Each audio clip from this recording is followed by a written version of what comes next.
Hey, welcome back. It is so good to see you. Do you know what today is? It is coffee day. International or national, not sure, but it's coffee day. We're gonna take pictures of coffee right now. Instead of brewing coffee here, I just grabbed a jug of it, it's like a half-gallon thing. We're gonna use that, make it simple. Some cute mugs, glasses. These kinds of shoots don't just give you cool shots with coffee and cream. It gives you this edge on your creativity. It helps you to think differently. Whatever challenges you face in the shoot, as you're always gonna face some challenges, it helps you to overcome those because eventually your creativity will win. No matter what you decide to shoot, whether it's a tree or a landscape or coffee, it's going to spark creativity if you give yourself time to think through it and stretch yourself. Picked up a few napkins, placemats. Oh, and this was on clearance at Target. Someone ordered online, decided they didn't want it. You know who wants it? Me. I want this. So I'm thinking we'll do this, style it, make it look like a table number. This is going bad so soon. So we gotta make it happen, you know? I brought my KitchenAid mixer from home so I could make whipped cream, right? I mean, that's like, duh, we need whipped cream and some coffees. It's fall, it's gonna be winter. People do whipped cream. It's delicious. But I don't even know what to say. Wow. It was so, look at that. That is some beautiful whipped cream. It was expired. And it was bad. It was so bad.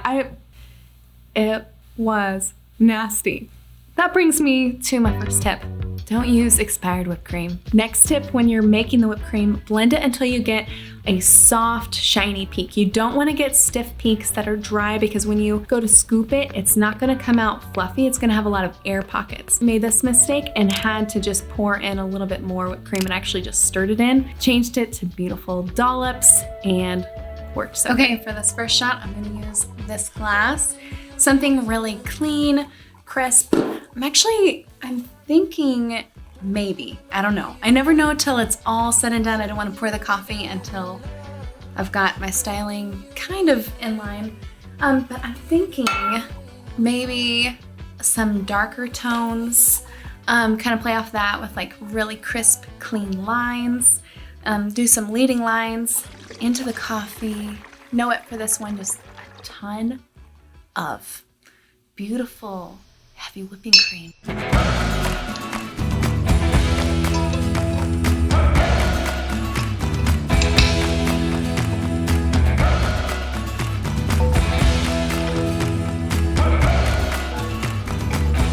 Another tip, give yourself time to create what you love. Your first shot is not gonna be your final shot. You're gonna take that first shot, look at it, make adjustments, take it again, make more adjustments, take it again, make even more adjustments, and bring that photo to life. Or, I mean, not really to life, because that would be creepy, but you know, it's gonna work good. Don't stop whenever you don't like what you see, because eventually your creativity is gonna win out. Next tip, add ice, drips, spices, whatever is natural to what you're shooting, whatever is part of that environment that you can pull in, add that in at the end. So get your composition, get everything set up, and then sprinkle that in, add those details, and it'll really add like a lifestyle feel to your shot. Okay, you've gotta leave enough room at the top of your coffee, and you're gonna think that you're leaving enough room. I know from experience, you're gonna think you're leaving enough room, but when you dip that whipped cream in, it's gonna change the bottom of your whipped cream. It's gonna turn it like this brown color. It's not pretty, you wanna hide that. So leave a ton of room with your coffee. That way, the part that's nice and fluffy, and at the top, it's all crisp and clean on the outside, and you don't have any coffee discoloring the whipped cream. If you want those drips on the side of your cup, pour the liquid on top of the whipped cream and it will just flow real nice over the cup. It'll flow nice over the cup. You can actually control the look of the swirl between the cream and the coffee with a spoon. So just stick the spoon in on the side. When I'm taking a photo of coffee or a landscape or people, whatever it is, I know I need to think about things like lighting and crop, color, composition, but it's important to not just create something that's beautiful. There has to be a why behind those decisions. Why am I choosing to shoot so much in focus and so much out of focus? Maybe the whole shot needs to be in focus.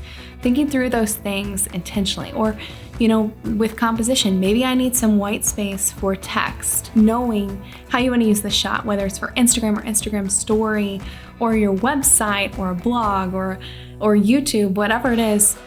Thinking through those shots in advance helps you to create an image that fits that purpose, and it looks real nice. Coffee is the fuel of life.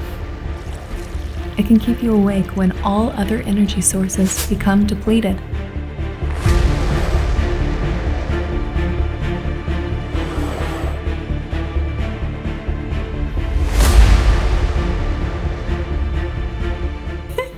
Okay, coffee isn't everything.